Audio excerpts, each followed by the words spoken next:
How's it going, folks? Big T here, and today we're heading back to Kunark. Well, I guess actually we're heading to Kunark the first time, but I've been there before, so anyway, we're going to check it out. For those that don't know, Kunark was released, I think it's Ruins of Kunark, its full name, was released in 2000, and it came a year after the original EQ was released. And when it was first announced, I remember there was a bunch of people complaining about it because they're like, oh, you need to fix this game, you need to balance the characters, you need to do this, you need to do this. And then when it came out, all of a sudden people weren't complaining so much, because Kunark's probably one of my favorite expansions just because it's so huge. It offers something for everybody, and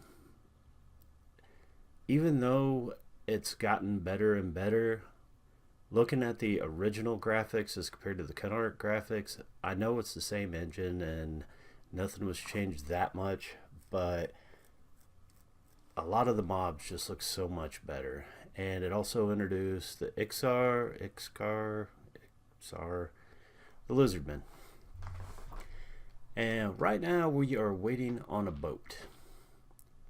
Well, first I'm going to show you the original boat, because when the game came out, nobody really knew how to get there, where it could be, because we were too lazy to read the instructions that said go to Butcher Block or the Oasis of Mara, which is now sadly gone, and it's been put into North Row. I think it's North Row. It's either North Row or South Row. Anyway, but one of the really cool parts about it was when the game was first released, just EQ itself, there were good races, which is basically all the regular races, and there were evil races, which included trolls, ogres, and dark elves. And the biggest problem with playing one of the evil races was the fact that it was hard to get anywhere because everybody wanted to kill you. And if you wanted to take a boat, you basically had to figure out a way to sneak onto the dock. Like if you wanted to get on this boat, you basically had to go through the guard tower or swim. I totally meant to do that. Swim, come over here. If you have invisibility, it wasn't so bad, but if you didn't, you were out of luck, and it would be a huge pain. I mean, luckily there wasn't a whole lot of guards around, but at the same time, trying to get to a boat was an adventure. Well, that's not a functioning boat. That's just a boat. So now we're going to wait for this boat. But then there was a boat in Cuentos that you actually had to sneak through the sewers, and trying to get through the sewers was a maze in itself. And then if you could get to the boat, you could hop on the boat. Yeah, you're on the boat. And then you could breathe a sigh of relief. But until that point, it was a nightmare. Just trying to get through it. Freeport was basically the same deal. Now here's the old world boat. This is the boat. Well, I mean, granted, they've updated it a little bit, made it look a little prettier. But I'm basically just showing it for size and speed. Fairly slow moving. Do. Sure ain't no Bard. Oh yeah. Any day now. Okay. Wow, they really did make it look prettier. Then you'd hop on the boat and then take your slow road to China. But when Kunark came out, if you were a good race, you would come to Butcher Block and go over here. And there were these 4 shuttles. 2 there. And they would dock here. And you'd hop on. Now, the great thing is if you were an evil race, you could actually just go to the Oasis of Mar, hop on a shuttle there, and it would take you to the zone we're about to check out. And then you would take depending on which boat you took, if you took, we'll say the good guy boat, it would eventually lead you to Fiona Bay. If you took the bad guy boat, it took you to the over there, which was a great starting place for people of the proper levels. if I remember right, it's right around 20 was when you wanted to start exploring Kunark, unless if you created an Excar and went forth and basically become a bad guy. Well, not a bad guy, but more on that here in a second. Hopefully I don't fall off the boat, which was a real fear back in the day, because on 56K modems, a lot of times you would get stuck out in the ocean, and usually the ocean's not a place where you want to be in real life or in the game. And then it said that you've entered the Timorous Deep. What could be here? And I remember looking around and thinking, there's nothing here. Is this broke? Why? What's going on? Holy crap, what is that thing? Look at that monstrous boat. Remember that little tiny boat we were on a minute ago? Seeing this blew my fragile little mind. Just like, oh my god, this thing is so impressive. And I fell in the ocean. Now, if you were a class that didn't have levitate, you would have to swim and swim and swim and hopefully find something. Luckily, I'm a bard. I have just about anything and everything I could ever want as far as buffs go. And that was one of the really cool things about when this game came out, is the fact that people were now learning their classes. This was no longer a... we'll take a quick peek up here. Yeah, check out this cool Excar statue. Seeing this for the first time, I remember thinking, I don't think I'm welcome here, because I'm pretty sure I was a high elf mage at the time. And seeing that, I was just like, no, I don't know about this. But anyway, people were starting to learn their classes at the time, and it became a whole different game. It was no longer a case of nobody knowing what to do. It was... people knew what to do. We knew we needed a tank, we knew we needed DPS, and we knew we needed a healer. Take a quick peek down here. I'll show you where you land if you're a bad guy. And people were starting to learn their classes. Like, I remember up until this point, I had not met a bard that twisted, which in current EQ terms is using melody. But back in the day, if you wanted to twist songs, you either had to click, wait for it to land, click, click, wait for it to land, click, click, wait for it to land. Or you could set it up on your number keys to where you'd 1-1, wait, no, yeah, 1-1, wait, 2-2, and then it was a pain in the butt, but it was one of those that it was so cool to see for bard buffs, because bards do have some of the better buffs in the game. It's just they only last 16 seconds. So if you could make it last even long, if you could make 4 bard buffs, you were bringing a lot of happiness to your group. But other classes were learning things as well. Rangers were learning that if they track somebody instead of just tracking mobs, they could find their group easier, they could find a lost group easier.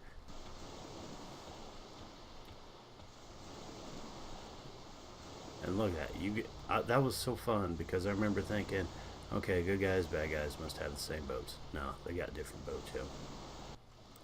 That was a cool thing. Everybody was learning new tricks, and there were websites dedicated to EQ that now it was no longer a case of, you know, who you're grouping with could share info. Like if you grouped with a shaman, you might find out a little bit of info about them. If you grouped with a druid, you could find out stuff about them. Otherwise, you had to play them in order to figure out anything. Now, you could actually look up the stuff on websites and find out, oh, okay, well, I want to group with a wizard, because not only can they make things go boom really good, they can actually port me to different spots. And wizards and druids were figuring out that, oh, well, if I use evac, I think it is, don't hate me if I'm getting that wrong, but it could transfer you to different parts of the zone, and it wasn't just used as an escape. People were figuring out like things that were just used for escape, like monks were FDing, which is faint death, to pull to, they would like smack something around, 10 different mobs would follow them, and they'd play dead till everything started to walk off but one mob, boom, they've got a single mob. And that's when I started to see monks becoming probably one of the best pullers in the game, and they probably are still one of the best pullers in the game. I mean, bards are really cool and all, but, you know, monks have a couple different tricks, because I've got a monk too. And I'm not sure which one I like pulling as better. I do like playing the bard better, just because I can do a little bit of this, a little bit of that, and I run really bloody fast. Now, one of the little secrets in the game, now keep in mind, if you look over here at the map, these little blue spots, this is where land is. This little area up here, this is where the main part of the game is. Without a map, you're not going to see most of this stuff. You might see it passing by on a boat, but otherwise, you're probably not going to know this is there. So many thanks to all the people that went out and explored it. And what I am about to show you was probably one of the biggest urban legends in the game at the time. Because again, yes, there was EQ Atlas that had maps, but when it first came out, they hadn't had a map yet. So just imagine wandering around out here in the middle of the bloody ocean. Let's make sure Numbnuts is not. Okay, he's not. There's a raid level mob. I mean, granted, I could probably take him, but at the same time. Anyway, imagine looking out around here and seeing this and thinking, oh, okay, it's just a couple sticks in the ground. And you look down here. Yes, I am going to do this show. Hi, folks. I'm here talking about my new YouTube channel and my Twitch channel. I'm a streamer. I'm a dad. I gotta make dad jokes. And seeing this, and this would actually come into play a couple of expansions later. But seeing a hole. Now keep in mind, at the time... Oh yeah, I'm floating. Now at the time this came out, underwater breathing, levitation, all of this stuff wasn't so easy to obtain as it is now. So coming down here was basically a, something you probably didn't want to do.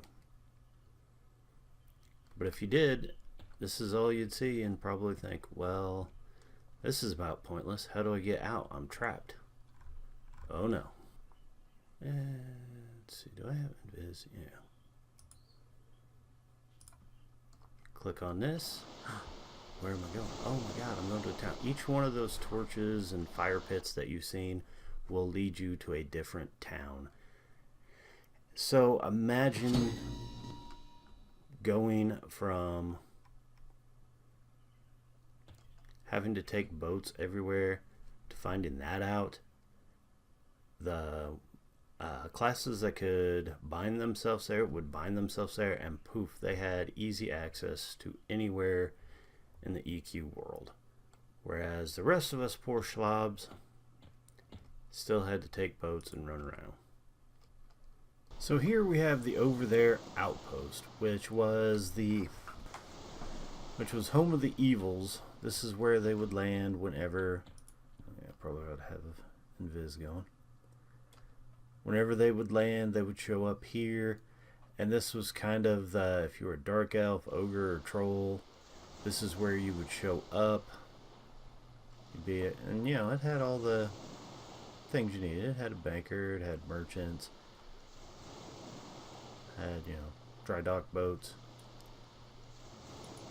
Also had a really cool quest for a hammer that would actually let you teleport back to here if you need to go, which was great, especially for melee classes, because up till then, if you were in the middle of nowhere and you had no druid or wizard to port you out, you had to make a very, very long run. As you can tell by a lot of these zones, they're huge, and you had to make the run, and the run usually sucked. But if you had the over there hammer, which I think's actually the worker sledge mallet, you could actually port back to here, so you had options. And it was okay for other classes too, just because even if you had gate, now you had two different places you could go. Oh, you might be wondering why I changed shirts. Probably haircuts, and maybe my beard's a little bit longer. That's because due to the holidays, I had to take a break, and I wasn't able to get as much recorded as I liked. And when I was talking about the different mobs, I mean, you didn't see anything like this in the original. More on those guys soon. And he's feeling a little thorny. You got these freaking rhinos. I remember the first time I came here, I was just like, this place is incredible. And of course, they've kept getting better, but at the time, unbelievable. So I briefly touched on the Excar being evil, but not quite. The thing is whenever they were coming out with an expansion, they had to kind of explain how come there weren't Excar all over the original world of Everquest. And basically they set it up to where this whole continent was off on its own. It was hidden away, and they had no desire to go to the rest of the world because Excar... Oh, I know I'm going to screw up his history. If you want the history, you know, just look it up on ALA or EQ Resource. But they, at one time, were enslaved by the Shishar, the snake people, I believe. And they ended up... Oh yeah, check out these giants. Well, that's just a gorilla. There was a giant here. I'm not crazy. Now, seeing these ugly buggers the first time, I just remember being blown away. The hill giants from the old world and the sand giants from Oasis of Marn, I think they're somewhere else. Then the ice giants, they were just all big fat blobs. These guys were just impressive looking. I just remember thinking, wow, the graphics just keep getting better and better. I'm loving this. Anyway, I'm off on another tangent. Oh yeah, and the goblins got updated to creepy little buggers. Then the Excar were enslaved. Then they started a revolt and started fighting back with Vengenir, something like that. I don't really remember how to pronounce his name. But he led the Excar, and if I get this wrong, I am so sorry, folks. It's been 20 years. And he led them, fought back. The revolution was successful, and they were able to retake... Yeah, there's an Excar. Hey. They were able to retake Calibos, I think it is. I always called it cannabis, but, you know, that's a joke. And they were able to retake it, and after that they were very distrusting of any and every other race. So they're not quite evil, they just kind of had a bad run. But I'm not saying that they're, you know, wholly good. They're not exactly what you would call the... Not exactly what you would call the good guys of EverQuest, because they did start breeding with dragons way before Donkey decided to do it in Trek. And what they ended up coming up with was the Sarnax, who would eventually rebel against them and then cause them all kinds of trouble. And they would actually go to where we're getting ready to head, which is Charduk, or Charduck, however you want to say it. Let's see, does this dude happen to be up? Champion. No, you guys are a bunch of nobodies. Now, one of the coolest things that this expansion did add was they added epic weapons, which at the time, this right here was the best weapon a bard could have. This was what people dreamed of. They wanted this weapon so bad. It was so cool. At the time, most weapons were around half. It'd be like half the delay would be what your damage was. So if your damage or if your delay was around 26, most of the weapons were around 10 or 11. This came out, it had 16. It had 100 hit points. Strength, stamina, dexterity, charisma, magic resist. A super cool effect on it.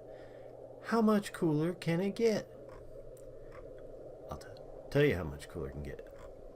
Look at the graphics on this bad boy. That right there, folks, was why most people... Here, let me get rid of...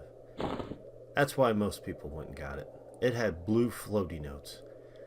Let's see, the rogues had poison dripping off of it. Mage got an epic pet, which was super tough at the time. It had every class had its own epic weapon. And every epic weapon was basically the best weapon that you could get at the time for each class. How long did the Rangers have? Druids had one that had a leaf floating off of it. Oh yeah, Rangers got one that had electric sparks shooting off of it. And I don't remember what the other one had. Warriors actually got lightsabers. It was freaking awesome. Well, they couldn't call them lightsabers, but they look like lightsabers. Which makes me want to start a warrior and do the epic quest. But the epic quests were huge. At the time, everything was very cryptic. You could start the quest by hailing somebody that showed up in different places that you may never have seen before. They might not start off in Kunark. It could have been the old world, and you just had to find it, and they would give you really cryptic clues. So it became kind of almost like an adventure in itself to try figuring out how the epic quest went down. Everybody was working together. It was such a cool time for EverQuest. You could go to the forums and people were talking, hey, I found this. Oh, this guy's here. This needs this. How do I get this? And eventually they all got pieced together, but it took, well, I hate to say a long time, but it took a substantial amount of time for every epic quest to be resolved. And I didn't. Let's see. Okay, sweet. I'm the only one here. So I can actually show you around this zone.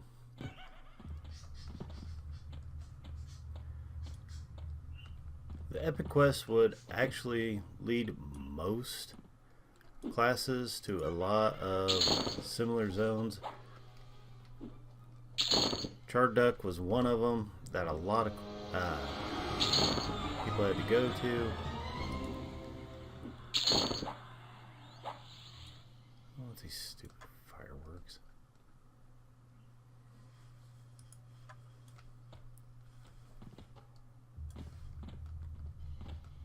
Chardak was one of them. Seb was one of them. We'll look at that in a little bit. But since the epic quest tended not to tell you exactly what zones you needed to go to, or they would either tell you what zone you needed to go to, or they would tell you what mob you needed to kill. Unfortunately, a lot of the mobs had placeholders, so you wouldn't know if, oh, this is the spot that this mob spawns. So there was a lot of searching out, hoping that you could figure out what was what, just to get an ideal of where you needed to be, what you needed to do. And believe it or not, it was a lot of fun. And granted, I wasn't able to do my epic quest until much later because obviously if you want the best weapon in the game, you're going to have to work for it. And at the time, I didn't have a very big guild. I wasn't super equipped. I don't even think I was max level yet. But you know, it was still fun reading about, oh, here's this, oh, this is so cool, can't wait to, you know, eventually do mine. And it was a lot of fun.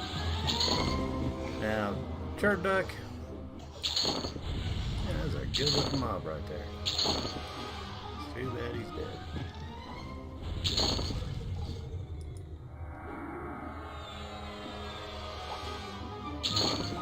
This is Charduck. This is the zone that I don't think my Bard ever had to come here, but I did have a couple of different classes that had to go here.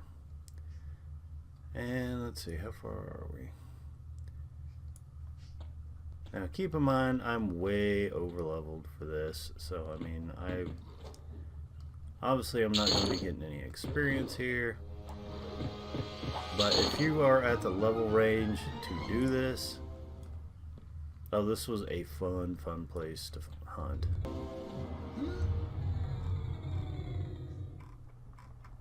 Oh yeah, that reminds me. There was also traps. I forgot about the traps. I haven't had to use that ability in so long. I like how they're named, you notice. Alright, let me go. I get it. But anyway, that was a pretty decent look at Charduck. Let's move on, shall we? Next up, we're going to take a quick look at Skyfire Mountains. The reason we're taking a look at this is I remember hearing about it. There was legends that, oh, you can go to this zone and hunt dragon and dragonkind. And I'm like, that sounds terrifying. I want to go and check it out. And yeah, it did not disappoint.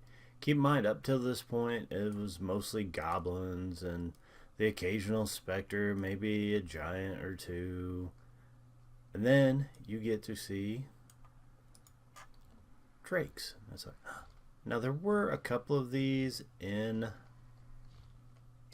Classic, but this place had a ton of them. And drakes, kind of cool. What else you got for me? And I mean, just looking at dragon bones laying around, if that doesn't intimidate you, I don't know what will. Let's go get a front look at these.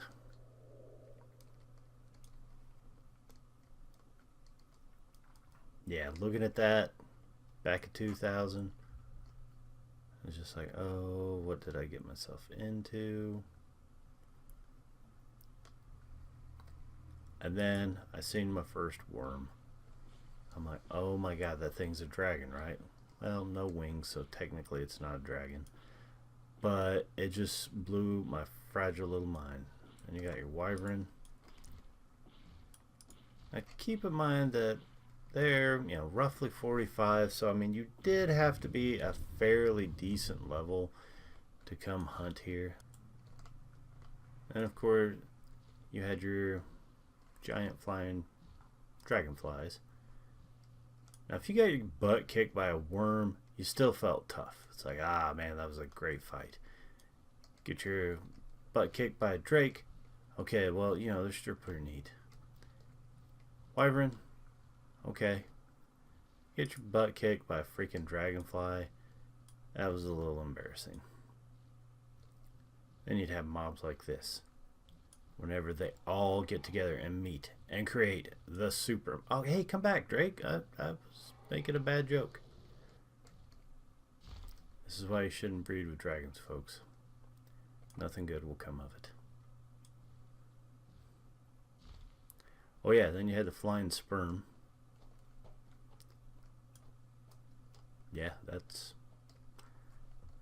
I can't even make a joke on that just because they kind of already are. And if you get your butt kicked by those, you kind of died a little bit inside. Man, the worms whamming around in lava.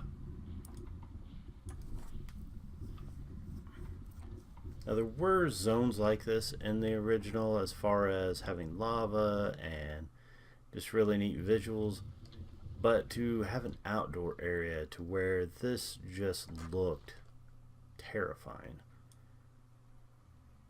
It was so much fun.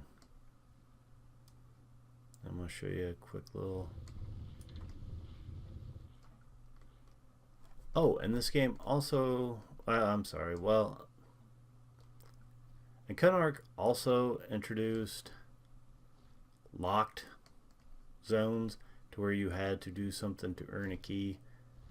Like, talk to this guy, do a very big, long quest in order to get into Dragonland, basically. I mean, there's no other real way to say it. Let's go check it out. But you also had to do a quest to get into Seb, which would later just become unlocked a couple expansions down the road. Not a lot of people were bothering with keys, but they still wanted to be able to hunt the areas, and eventually they did away with the key system and would make it to where anybody could go there if they were at a certain level, which was great because it allowed people to get to see the zones from the different levels, but at the same time, this guy's gonna attack me.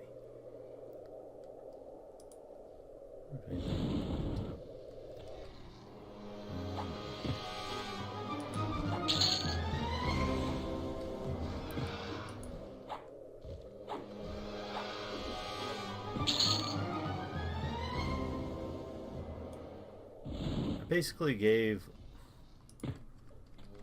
life to some of the older zones because up to that point, you had to be a certain level in order, or you had to do a quest in order to get here, and some of the quests were huge, some of them were a pain, and a lot of the older zones, once newer expansions came out, just weren't getting used. So the best way to do it was make them unlocked to where anybody can get them. Then all of a sudden, people who had never done the quest and had never got to see all these crazy zones were now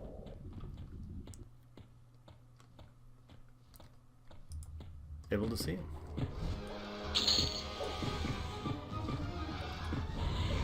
Now, back in the day, you would have to come here with a raid force of 10, 15 people and try to pull these one by one, have crowd control, have all kinds of crazy stuff to just make sure that everything was, going to go smooth. But that was back when max level was 60. I'm 97 now, so yeah, don't really need whole raid force, you just need a bard. That'll give you kind of an idea of what the zone had for players. And I mean, these mobs are, this dude's level 69, so all of this stuff would have been a hard fight. Come on. So all of this stuff was going to be a hard fight, even if you had a full group and had everything you needed. Let's go on to the next zone now. Now we're going to go check out Seb. Or, oh my goodness, I haven't actually tried to say the name in so long. The Ruins of Sibyllus. Which to me sounds like an STD, but that's beside the point. We're going to go check it out. Now, in order to get there originally, you had to come to Trakenon's Teeth, and you had to hunt down hunters and foragers, and you would get an item from each of them. Actually, yeah, you're a nobody. And you had to hunt down Those two, they would give you an item that you could turn in for a key. The problem is that everybody in your group had to do it, because I'm pretty sure on most servers the key was no drop. So yeah, everybody had to do it. And if you got a good group going and somebody said, hey, let's go hit Seb, yeah, that sounds good. Oh, well, I don't have a key. You'd have to spend, you know, an hour here. If you had a tracker, it wasn't so bad. If you didn't, there was areas that they would generally roam around, but without a tracker, it was hard to find them, and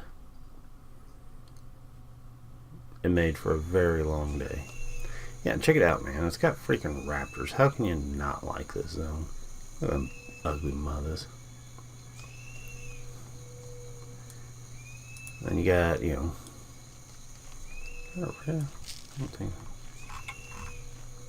You got walking plants, which made druids happy because they had a spell that could actually hurt plants, which seemed completely useless until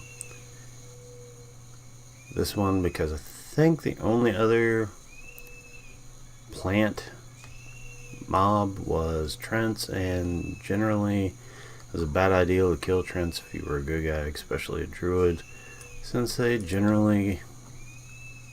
Trents usually were around druid ports, and if you ported into a, it was generally a bad idea to kill Trents as a druid, because most Trents were found around druid rings where they would port in, and once they ported in, Trents would be there, and they were pretty tough. Now, whoever found this, look around this. If you're running around this, and keep in mind at the time, max level I think was 60. Oh crap, I even got something trying to beat on me. If you're running around this area and you're trying, oh neat.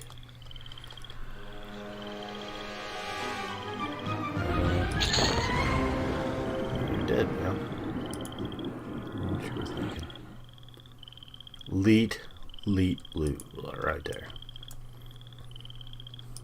Okay, we'll knock that off. But whoever found this, you know, bravo to you, because I probably would have given up by now. But what you do, you come in here, go down this little ramp, and if you can tell by the map over here, there is a lot of ruined areas. So the chances of somebody just wanting to do it, pretty slim.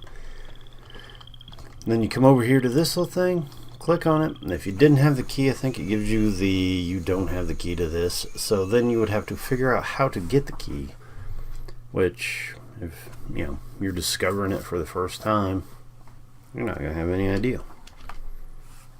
Hey, I'm the only one here. Now it's been a long time since I've been here, so hopefully I'm able to show a little bit. And boop, boop. Now I could almost guarantee this had to have been discovered by accident, because again, the water breathing items were fairly rare. I mean, they were out there, but generally they were not very good items. It was just items that had water breathing, and that was it. So if you're coming to the big bad dungeon and you're wearing, you know, for at the time elite gear,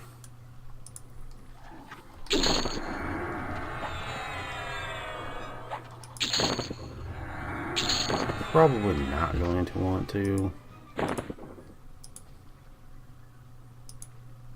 switch out to crappy gear. But in order to do it, in order to get to where we're going, You had to do what you had to do.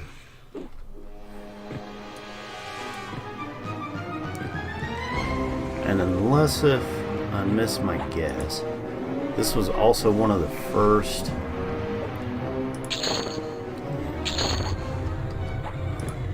dungeons where the exit...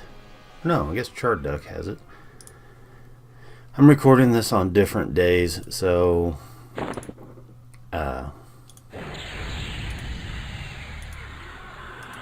my memory isn't quite as good as it should be right now. But the exit was different than the entrance. Like if you drop down here, that right there is actually how you get back to the spot. Now, I highly doubt he's up. We're going to try to check anyway. I'm going to show you where the big boss of the zone and a personal nemesis of mine for a very long time lives. Because when I was doing my Bard epic, I was stuck on this guy forever. Because on Fiona Bay, there's a lot of stuff that's not no drop. When something's not no drop, people are going to farm it. I mean, I can't judge them because, you know, I've done my fair share of farming myself. But the problem is that when you need him for a quest, let's see, I forget where the when you need him for a quest, it's kind of a pain in the butt to try getting when people are just farming. But you have these mushroom people live down here, and of course you just... Oh yeah, and then one thing that Track did that I don't think any other mob... Actually, I don't even think any other mob does it now. But he would banish you. You would start fighting him, and he'd just be like, nah, go away. And when he did that, he would banish you to this spot. So there you are, fighting the big bad. You're fighting a dragon. Everything's super cool. And poof, all of a sudden, you're here. First time it happened, unless if you actually read the thing, because I think it says he banishes you. But unless if you're paying attention, imagine that had to freak somebody out. Like, oh God, what did I do wrong? How come I'm here? What happened? And if you haven't cleared this area out, then you're going to have to crap, I just did a circle. Oh.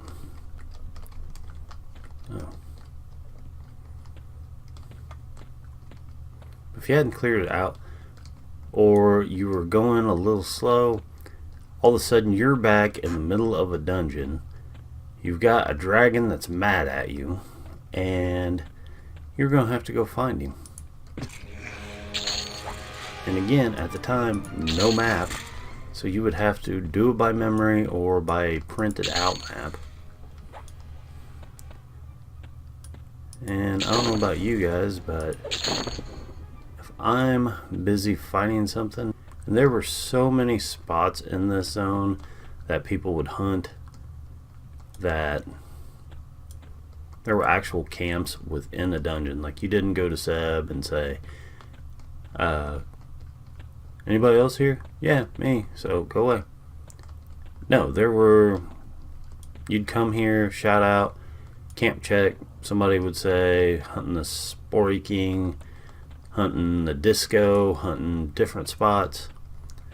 And then if there was anything left open, then you could go there and hunt. That's how big this dungeon was, and how crazy dedicated that people were, that they would come here and hunt for that.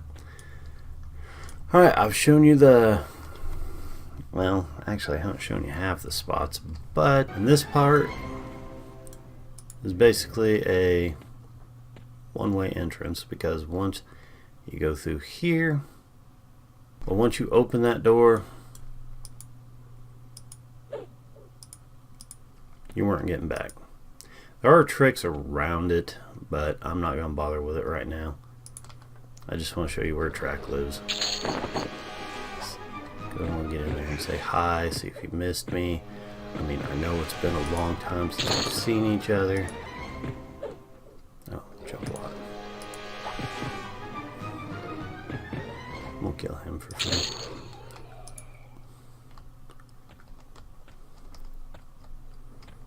Oh yeah, good old fake walls. Not quite as inventive at... Dang it. Not quite as inventive as the one in Unrest. But still, you know, kind of fun. So, I mean, especially the early game, it was so much fun wandering around, finding different little secrets. Because I can only imagine a lot of them, especially when people were first starting, were pure accident. Because you would just go through a wall, which, you know, what other games do you do that on a regular basis? At least at the time. Alright, then up here you'd climb this big long thing, and boom, right there. Oh, the Undead Bard's up, my man.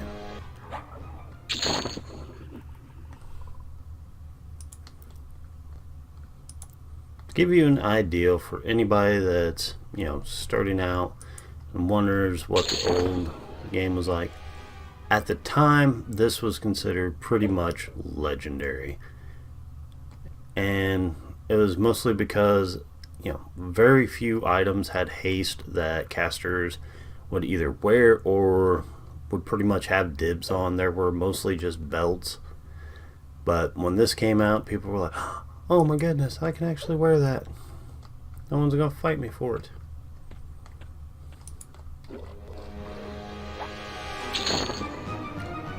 Now, I'm not sure when the Undead Bard was introduced, but I'm pretty sure he wasn't there the whole time. But a lot of people had problems trying to get Track up, because most of the time, you know, guilds would come down here, kill them, and, you know, just take their loot and call it a day. So they introduced, keep in mind, I'm not 100% sure on this, but I'm pretty sure this is the way it went down. So they introduced the Undead Bard, and what happens, I don't know if he'll even say anything to me. It's been a while since we've seen each other. Actually, I am a minstrel. We met before. But anyway, since people were having trouble getting him, what they did, they put the Undead Bard in. If you do the quest, if you do your epic quest up until this point, you'll have a loot of something or other, and you could hand it to the bard, and he'd be like, "Oh wow, thank you so much." And he would actually spawn a special version of Track that would drop the item you needed. And then, yeah, I think then he gives your loot back. You take the loot and you take the gut. I think it's an unfinished loot. But you take it, you take the guts, and you go turn it in, and bippity boppity bacon, you got your epic. So hopefully this gave you a pretty decent look at Kunark, maybe brought back some memories. Hopefully you enjoyed my little stories. Sorry this episode was kind of a mess because I've recorded it over a buttload of different days. I've got unused footage because I would record it and then tell the same story over and over again, or a lot of it was just extremely boring stuff. So I ended up deleting it. But if you stuck around with me this long, tell you what, I'm on the Fiona Vey server. Hopefully you can figure out my name. And if you find me and you want to play some Everquest with me, send me a tell, send me a mail, send me a, is it mail? Yeah. Send me a mail, tell me you watched this video all the way to the end, you toughed it through and you enjoyed it. Send me a mail, send me a tell, whatever. I'll send you 100, not 100. Tell you what, I'll even make it 1,000. You send me an email, not an email, you send me an in-game mail, that's the word I'm looking for. Or send me a tell, I'll send you 1,000 plat. come play on the Fiona Bay server. It's a good time. So anyway, till next time, this is Big T saying, be safe, have fun, kill track for me, will you?